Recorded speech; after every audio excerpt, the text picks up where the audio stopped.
Hi, everyone. Today I have with me Dr. Jenn Keller, fellow naturopathic doctor, a really good friend of mine, and fellow women's health enthusiast, I'll call you.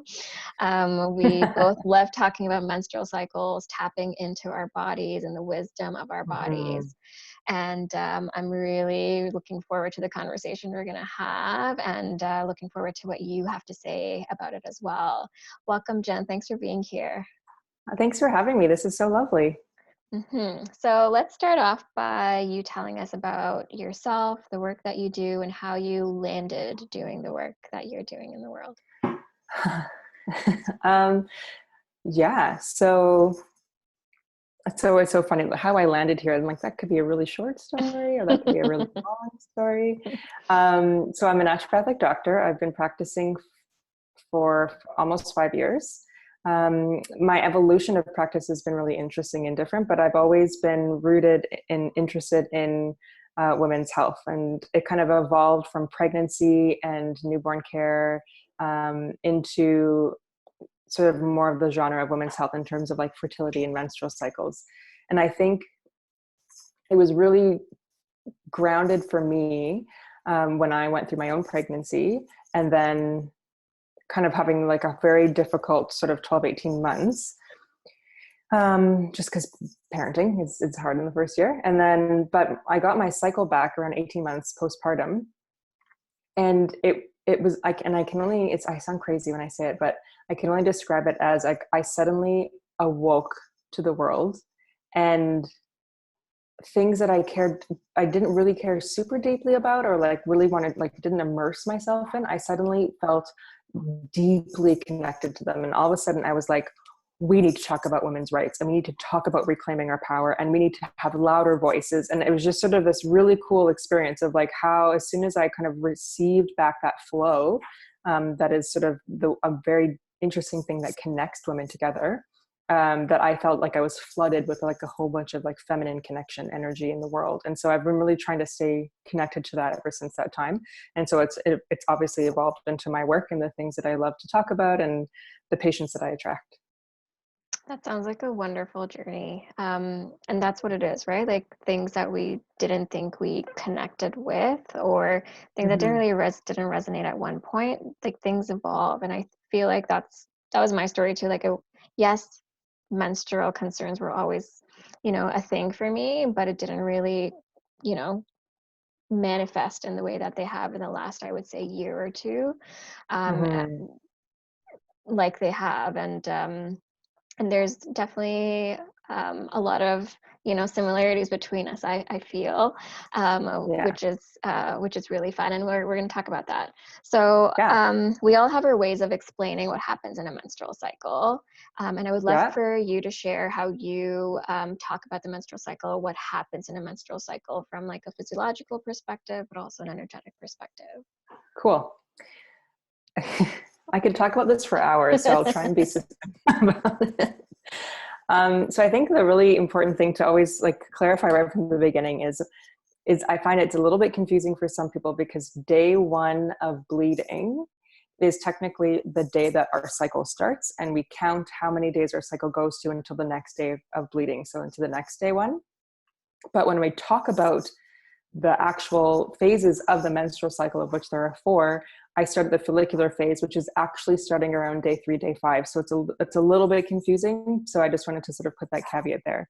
So I like to think of this menstrual cycle. Well, I don't like to think the menstrual cycle is 4 phases, but I like to equate it to the 4 seasons, because we can all understand that kind of a cyclical pattern, and how there's sort of 4 very different seasons, but they all evolve and sort of change together, and they all have a relationship and a purpose together.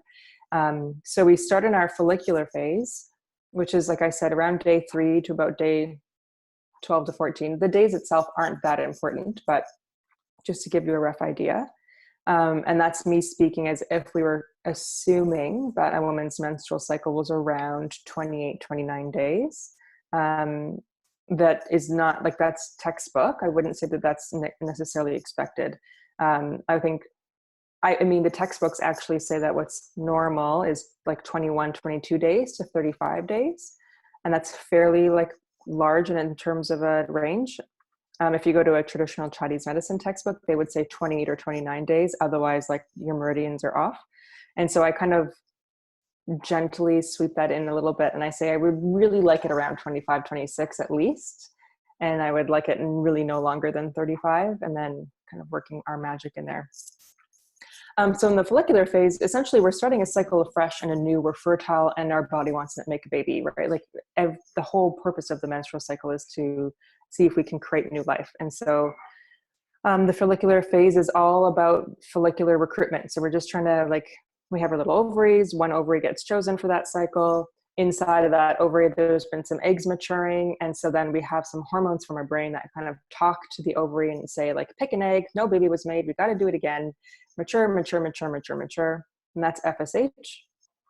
And then through that hormone from the brain to the ovary will start pumping out some estrogen, and that will mature one of those follicles, and it becomes the dominant follicle, or like the chosen one. And that one continues to go through the full follicular development. So as that kind of goes on, estrogen will slowly start to rise. And then once we start moving towards its full maturation and it's sort of ready to be released, we get this beautiful LH surge, which is luteinizing hormone, which is what helps to have the follicle erupt to release the egg. And so that's what we measure on the fertility OPK test kits to see about timing for intercourse for fertility. So everything basically like culminates into this one big, beautiful like moment of ovulation that happens.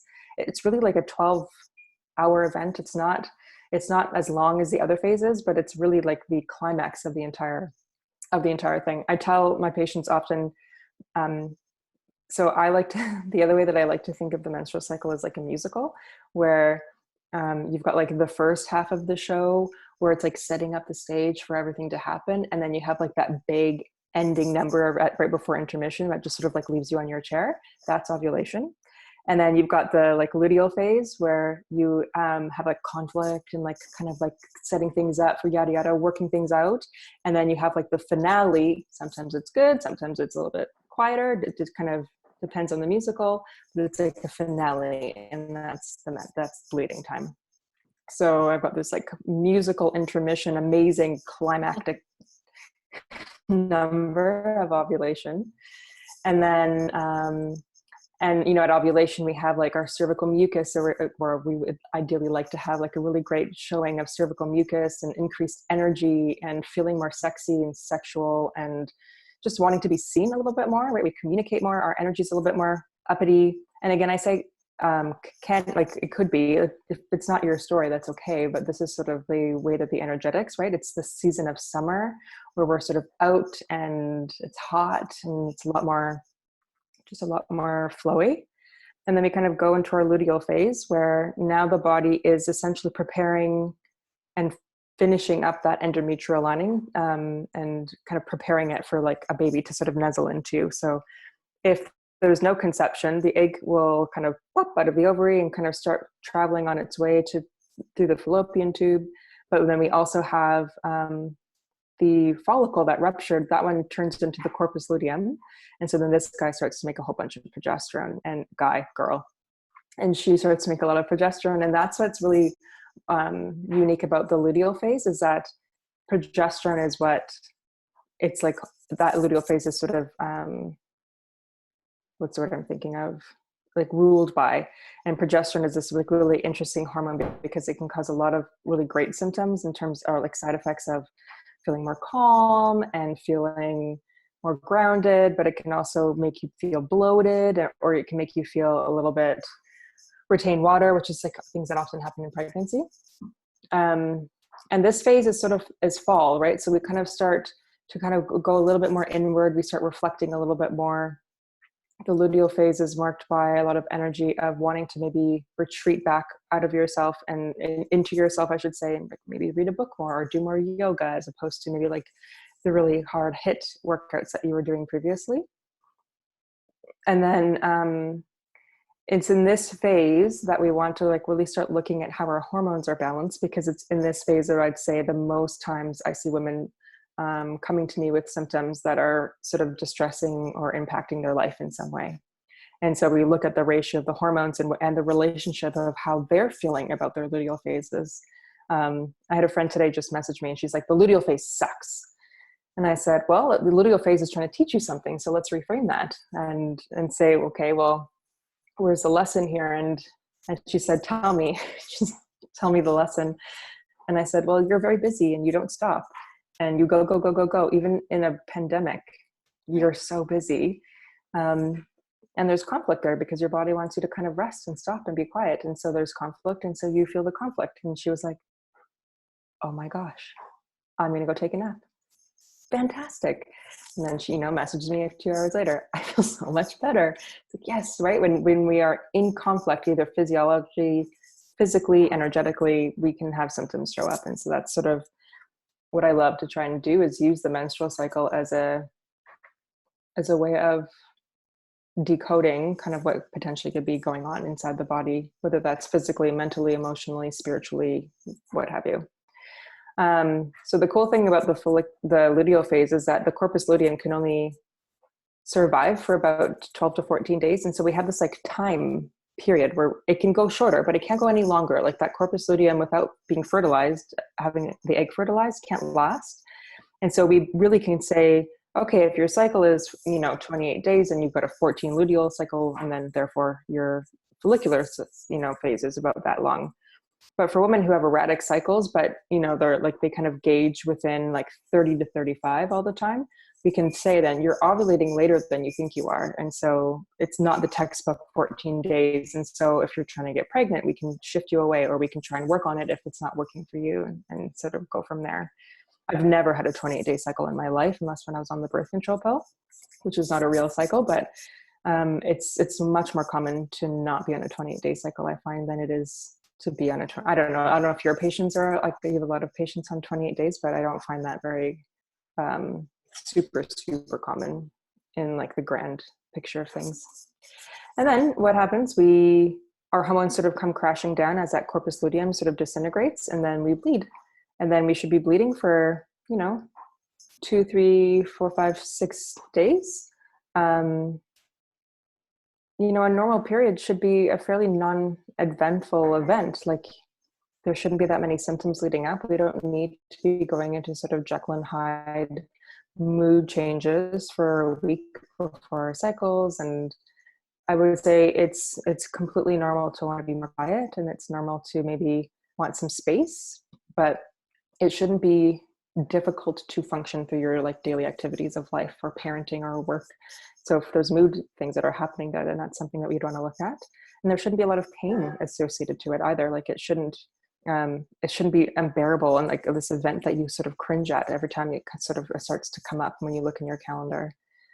And then, you shouldn't be bleeding like through tampons and pads. It should be a relatively decent amount of blood that kind of mainly is bled more to the first part of the cycle. And then, we have measurements, but it's all kind of unique to who you are and what you use. But yeah, so that would be like a normal healthy cycle. We have kind of good energy right in the beginning of like that springtime of growth and fun. And then you go into ovulation, where you have a little bit like more cervical mucus and sexy. And then you kind of move into your luteal phase, where you start to sort of bring that energy down a little bit. Progesterone comes up, we're a little bit more creative and reflective. And then without big show, we go into our menstrual cycle, where it's like lack of, pain and lack of crazy or big changes in mood or anxiety or insomnia. We bleed a really manageable amount. And then we kind of start the cycle again. That was as short as I could make that. It was perfect. And I loved how Jenn has a musical background, and she has a beautiful voice. So I love that you tied that into this musical. It just makes so much sense, like I should write the musical is what I should do. But you should. You can call it whatever you want, but like Menstruation, the musical. Yeah. I want to touch on a couple of things that you said there. One was that the cycle length, and it's true, like it's very rare for me to see like a 28-day cycle. Oftentimes I'll see like closer to 29, 30 days. Like that's my typical that I'll see in practice. I have a history of PCOS, so my cycles were always erratic, and now they've landed on 32 days. Like that's what my cycle length is. Mm-hmm. But yeah, a lot of women come in and they say, oh, my cycles aren't regular. And they think that because it's not 28 days, it's not regular, even though Yeah. for them, it being 26 days or 29 days, it is happening regularly, but they think it's not because Yeah. it's not 28 days. Yeah. And then the second thing I wanted to hit on, I've completely forgotten about, so I'll come back to it if I Oh, remember it. okay. But can we go over some of the dialogue that a lot of women have around their menstrual cycle? Mm. So I know, like from a cultural perspective, there's a lot of taboos surrounding menstruation. There's a lot of antagonism around menstruation as well, and from the media and religion and culture. Like I grew up in Pakistan, so over Mm-hmm. there, like we literally did not talk about it. Was talk about menstruation, it was hush hush. I never learned anything about it in elementary school. When my period came, it was Mm-hmm. like a shock. So can we talk a little bit about the way we talk Yeah. about menstruation or not talk about menstruation, and some of the dialogue that you hear from the women in your life? Yeah. I think there's like different stages of when certain things come up. I think, and I mean, I raised in Canada with like a mom who was a healthcare provider. I didn't have any, I knew I would get a period. Like at least I knew that. Like I wasn't like, oh my gosh, I'm bleeding. Like I knew that because I would see her pads and things like that. But like, I didn't know why I bled, and I didn't know when it would happen. And I didn't know like what I actually I took a book out of the library to like teach myself, because I kind of knew it was happening, and like my school would only touch on it oh so much to like essentially talk about how to use a tampon, which I was sick that day and have like and forever regretted it for like my entire teenage years, that I missed the day to teach me all these things. But I think in the beginning it's shameful and hush hush, right? Like we're kind of taught to hide it, like hide the pad in your sleeve, you know, we won't talk about it to your brothers, or we don't really, like it's not something that there's no celebration in any sort of way to it. So I think we kind of start off kind of just learning that there's something about our bodies that isn't necessarily okay or right. And I think that has a lot of damaging psychological effects, because that's sort of like just one example in many, even from like young age, where women's bodies are told that they're not good enough or that there's something wrong with them. And so and that's really hard. And so I feel like my goal, if I could do anything, well, no, I have a lot of goals, but one of my goals um, would be to, engage with teenagers or like, preteens, to talk about this right away, and try and enforce a more positive idea around menstrual cycles, because I think that would save a lot of conflict just in that aspect. Because also menstrual cycles kind of suck as a teenager, because they can be a little bit erratic, and you've got so many different things that you're having to deal with as a teenager. So yeah, and I just want to stop kind of putting on all girls on the birth control pill to regulate their hormones. And then I would think the other big dialogue that kind of comes up in like the 20s and 30s is how inconvenient it is to have a menstrual cycle. Like, how dare I have something that can almost like put me on unequal footing to like my male counterparts, or to women who just take the pill all the time and don't believe. Like, I don't have to worry about, my mood changes or my work, or how I can maybe not go swimming. Like, there's so many little like tiny things and bigger things that are there. So we have a lot of shame, we have inconvenience, and then we have conflict, where there's this like thing every month where we kind of curse ourselves for. And it's there's so many unfortunate negative ways of labeling the menstrual cycle, and a curse is one of them, like the woman's curse. um, and we do it to ourselves, and I think that's the saddest part, is that we kind of have that, we're feeding that message into our own bodies, and sort of like, oh, you're here, God, I don't want you here, I hate this, blah blah blah. And so that energy we take in every month, and like, of course we're going to be in pain, and of course there's going to be potential some other like mental emotional symptoms, because we're literally living in that conflict all the time. So when I find women can get to a place to appreciate and want to actually live in relationship with their period, and have an acceptance and offer it like welcome and love, and just sort of saying, I understand what this is about, and really kind of moving into that space. It's really incredible how that can change so much of your world experience at the same time, because it's one small thing, but then you can also just sort of, it can kind of trickle out to other ways that as a society, you know, where society tells us it's dirty and inconvenient and gross and hide it and don't talk about it. And like, for heaven forbid we show real blood in the period commercial and, you know, all of those things. We can kind of restart to slowly start reclaiming a whole bunch of those stories back. Yeah, absolutely. And I think part of the problem is also just like I'll just label it patriarchy, right? Like Yeah. we live off male models, and these male Yeah. models are based on like a day-to-day, pretty static feeling and doing the same thing consistently. However, we have this hormonal dance that's happening, or hormonal musical that's Mm-hmm. happening throughout the month, and and we think that we're supposed to feel exactly the same day to day because we grow up in this paradigm, and then we have this Yeah. labeling and this dialogue around inner dialogue and also external dialogue around our periods being a nuisance or a curse, and don't talk about it, let's Mm-hmm. not. And then there's also like nowadays especially this like feminism, right, as a whole concept, and on Mm-hmm. equal grounds, but it's not really about being the same as men. It's about reclaiming our power as women and leaning Yeah, into that, right?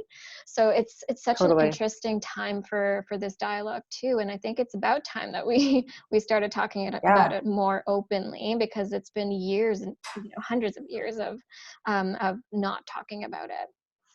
So I And know. I mean, hundreds of years of suppression in so many ways, right? It's like Yes. one way that women have been suppressed. And so to start peeling those layers back is sort of like what I look like as the goal of my work. Like, how can we peel all of these layers back, starting with our menstrual cycle and reclaiming that as a base foundational part of who we are, and then using that to like shred the you know, expectations of body image, and shred the sort of infectations of like, that I'm allowed to take up space and have a voice, right? There's so many different things where, and historical things that we have just been shut down. Even the birth control pill, right? Like, here's a fantastic solution to all your health problems. Let's just shut your hormones down completely so that you don't have that kind of ebb and flow. And it sounds great in one way, but when you think of like all the other things that ebb and flow, the moon, the waves, the tides, water, the seasons, right? Like, that is a natural connection to that. And we're trying to shut it down. It just, it goes against everything that I believe, yeah, that nature would want. Yeah, for sure. And same thing, right? Like those cycles are present in our bodies, in the Mm-hmm. universe, everywhere. And Yeah. for me, like I remember when I first got my period, for me, it was a surprise. And I was like, oh my gosh, I am bleeding. This is death. But then, like, when now I think about it, I'm like, I am bleeding and I don't die. How awesome is that? I know. Right? It's amazing. I tell that to my teenagers all the time, like my teen patients. Yeah. I'm like, you're not dying. You're amazing. And they're kind of like, oh yeah, okay. I can get behind that. Yeah, it is super cool when you start like taking away or just shifting the dialogue that we've grown up with, and just like looking at Mm-hmm. things from a different lens. So Yeah. we've talked a little bit about you know, how we have this framework within our bodies, and how we've kind of like been in conflict with some of the things that happen in our body in this dialogue.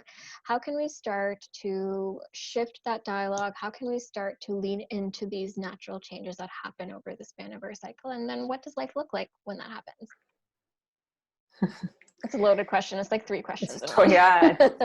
And I mean, it's a layered answer, right? Yeah. So if I would say the number one thing that you can do, if this is something that you want to sort of lean into a little bit more, is like, the first thing you need to know is you need to track your cycle.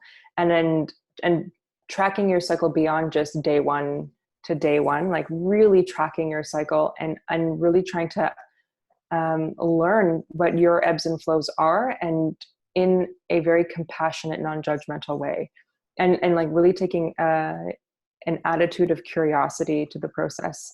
So, you know, yes, like, track day one so that we know what it is, but, you know, track, how do you feel, what are the thoughts, or what are the words that are coming up for you on that day, and where does there might be there some conflict or not, what symptoms might you be experiencing or not. So like tracking all of those things, and then as you go into the few other next phases, where, and you know, you can have some key words there for yourself in terms of like what this cycle could be like, this phase could be like, and just trying to notice those things a little bit more if they're there or not. And if not, then just sort of mark what is there so that you can kind of learn how does my cycle kind of ebb and flow. And if you do that for 2 or 3 months, you'll start to see it, right? You'll start to get to all of a sudden learn about something that's happening in your body that happens every month that we kind of not pay attention to. And so this is the first absolute step to reclaiming this back, because you have to start to become an understanding of relationship. We don't just sort of meet somebody and like jump into marriage typically. We get to know them, we ask questions, we just sort of sit with them and see what that energy is like. So it's kind of the same thing that you want to do for that. So that's where I would say that I would start, because as you start to sort of almost decode it, then you can start to either find the small areas that you think may, like, okay, I think there's conflict here, or there's a little bit of like symptoms that are here and it's always around this time. That's really interesting. What could that mean and what can I do about it? And that's when you can you could Google it, but that's when I would usually say to like find someone like Anne or myself who literally love to do this all day long and just sort of help guide you to, this is what this could mean. How, if you want to get to this point, like, what does that journey look like? And how can we support you in kind of taking care of that? And then what's on the other side is, I think it's just more grounding and feeling more in your body. I don't think we realize how out of our bodies we are on a daily basis. We're not connected into our breath. We're not connected into the way that our body moves through space. We're not connected to our cycles and our hormonal shifts. And so if we can, that one little step, if we can kind of do that, then that can start to connect again a lot more dots into like how we can just be more rooted into our whole bodies. And that is a place where you can live from more integrity, or with more boundaries, or more calm, more empowerment, like everyone will have a different experience of it, but those are often the things that I would hear women kind of talk about. And also just like why I use the word honoring, like you are literally honoring who you are every month, by being in tune with that and listening to it, because we don't listen to ourselves very much, unfortunately. Yeah, I love that. And I've definitely noticed it with myself. Like when I honor my cycle, honor how I'm feeling throughout my cycle, life just becomes a little bit more easier, right? Like Yeah. everything becomes a little bit easier, because then I'm resting in the times when my energy is low, which means that I'm not procrastinating as much. It doesn't take, because if I try to do a lot during that time, it will Mm-hmm. take me a lot longer to do it, Mm-hmm. and I'll be Yeah. pulling my hair at the same time and my teeth at the same Yeah. time while trying Conflict. to exactly. Yeah. And it's much better if if I have to do something, obviously I'll do it, but if it's possible for me to kind of shift my schedule so that I do that in my follicular phase, when I have a little bit more energy and motivation and Mm-hmm. momentum, then it just makes that much more sense, and everything is more effective as well. And then I can Mm-hmm. honor myself in that time where I'm low on energy, replenish my stores for when I need to take action. And we can't always be taking action, right? We have to Yeah. build in those moments of rest, those times of rest. Mm-hmm. Yeah. And that's where you can start to use that power, right? You can start to plan your life based on like those things that as Yeah. opposed to trying to squeeze into a hole that, you may not be fitting into right now. And it's hard.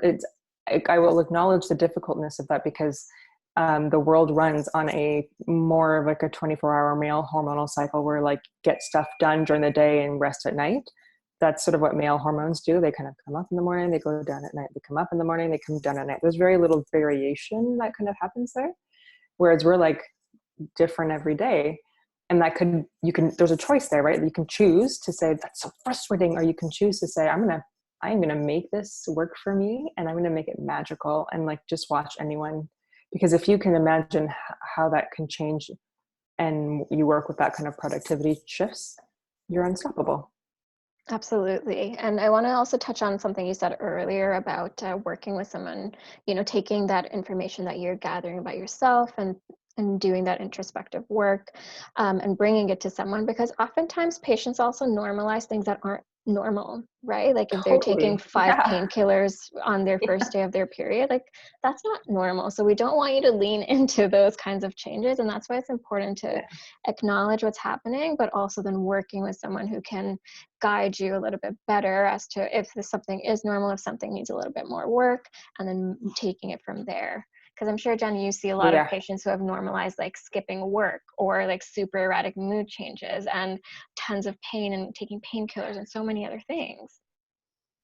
Yeah, it's the bleeding. Everyone's like, oh yeah, like I just bleed change my pad every hour for the first 2 days. And I'm like, what? They're like, well, yeah. I'm like, no, that's not, and they're like, what do you mean that's not normal? Like that's the biggest one that I feel is normalized, at least, is heavy, heavy bleeding, Yeah, me too. among other things. Yeah, it's one of the biggest ones. And like some of my patients even like miss days of work. Like they're like, we just miss a day Yeah. of work every month, and that's normal for them. Mhm. And then we have to do some re-education. And it goes back to what you were saying earlier too about like I'm like if I could go back and, insert more pages into a textbook and like give more give more materials to teachers, I totally would, because I feel like Yeah. that's the time when things are shifting, and that's the time to Yeah. instill positivity around menstruation and also body image and just how we talk to ourselves. And that's not really Hmm. done. I always like to joke about, kind of joke about, but not really, about how we learn more about, calculating the speed of a train, the acceleration of a train from rest, or the hypotenuse of a triangle, Yeah. than we do about our menstrual cycles and about our Yeah. bodies. Yeah. And it starts with us as models, right? Like we're now in a unique time where we I feel like our generation is at least talking about it more. So like my 3-year-old knows a lot of stuff about, like, oh, you're bleeding, mama, bleeding time, and he'll get me a pad, and then we'll talk about like there's nothing in my uterus, and he knows the word for uterus, right? Like these are concepts that they can understand too, and it's not like this isn't something that should be protected, or anyone needs to be protected from, right? This is just natural. It's like digestion. Like we wouldn't talk about like, oh, your food just like magically goes through the hole. Like, no, it doesn't. There's a process to it. So I think the more that we can model it and talk about it in different ways is just all for the better, because then it just never becomes taboo. Exactly, and it goes both ways, not just for women, but also Mhm. for boys, right? Boys and men, Yeah. because Yeah. like I have dinner conversations, and sometimes my friends are like, "This is so fun to talk about this with our husbands here," and I'm like, "Yeah, we should, well, this should be common knowledge." I'm like, "We should Yeah. talk about it just like any other topic," but we've Hmm. just been, we've grown up in a culture and a society where it has been like that, and I'm really Hmm. happy to hear that things are changing.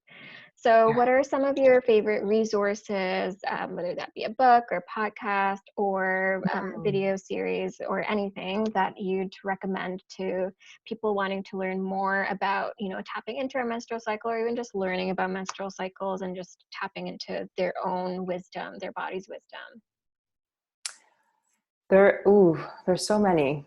Um, I guess it depends on what angle, like, I think everybody has a different way of learning and accessing information. So if you're more of like an energetic story kind of person, then books like Moon Power or Wild Power are really, or sorry, Moon Time or Wild Power are kind of more on that edge and like really trying to draw you into sort of the energetic and spiritual aspects of connecting to your cycle. If you're more like, I want to know the physiology and the details and what the hormones do, and I want to know all of that kind of stuff, then books like Woman Code and there's another one. What's it called? Go with Your Flow. I think it's actually it's close to Your Flow or something like that. I think it's I don't flow. know. Yeah. Yeah, so those are good ones. Or maybe it's If in the you're wanting to flow. learn how to like in the flow, they all Something like have cute that. names. Yeah. Um, there's that. If you're wanting to know how to like use it in terms of like being more productive or working with it in a different way, then Kate Northrup is really interesting. She has a book called Do Less, and it's how to help women, more so like women entrepreneurs and things like that, work with their cycles and how to, and being in business with it, and making it a superpower and not a, like something that kind of takes you down a notch. There are a million podcasts out there about your period. You'd be shocked if you start to actually look into it. The first one I think I started listening to was Heavy Flow. But there's a whole bunch. There's also like a really awesome amount of TED Talks. There's no shortage of women screaming this. Like when I thought to myself one day, I'm gonna focus in this, and this is gonna be my message, you know. And then I started looking. I was like, oh, there's a lot of people doing this already, which is great because clearly it's not permeated the entire world yet. So we need to keep screaming this and talking about it. So there's that. I would highly recommend Ann Hussain's Instagram feed. And I right back do. at you.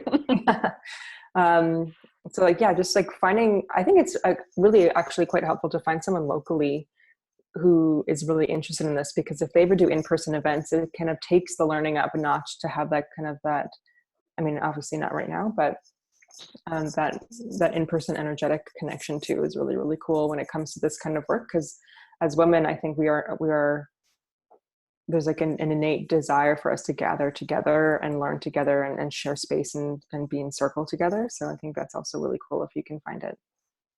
Yeah, I love those resources, and you're right. There's no shortage, and similar to you, when I was like, okay, I'm gonna do this, and then started looking at resources, I'm like, okay, there's a lot of people doing it, but we just don't know, right? And we also all Wow. resonate with different kinds of people and Yes. different kinds of Yeah. explanations, which is why, we do the same work. But I love hearing you talk about it because you put your spin on it, you use your Mm-hmm. words, you describe it like a musical.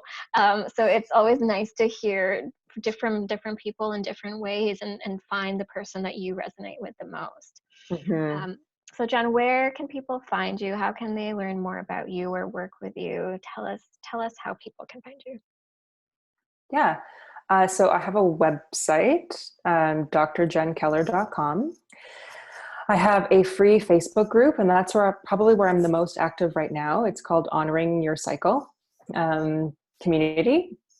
And in there, we're right now, like the focus is on honoring all of our cycles. And so kind of a lot of focus is honoring the cycle of this pandemic and our stress cycles and where we're at, but then also tying in the menstrual cycle and how we can kind of use that to move through this time a little bit right now together. But I also do a lot of teaching and education on our cycles in different ways. I'm in Ottawa, Ottawa, Ontario. So I practice here. So if you're ever in the Ottawa area, you're welcome to reach out. I can technically see anybody in Ontario for virtual visits. So if you're interested in wanting to connect that way in some way, by all means, just drop me an email. You can connect with me through my website or through Facebook. And I'm also on Instagram. Am I active on Instagram? I'm working on it, and I plan to be more active on Instagram. But those are all the places you can find me. All right, and I'll put up links to all of those Thank you. avenues in the description for this video. And I would highly recommend joining Jenn's Facebook community because she is lovely, and you'll learn lots of things and connect with lots Thank of you. amazing women who are on the same path of reconnecting with their bodies and each other. Yeah. Jenn, thank you so much for being here. Thank you for sharing your Thank you. wisdom, and I love talking to you. Let's do it again sometime. Yeah, and thank you so much. This is really fun to connect again. It's lovely.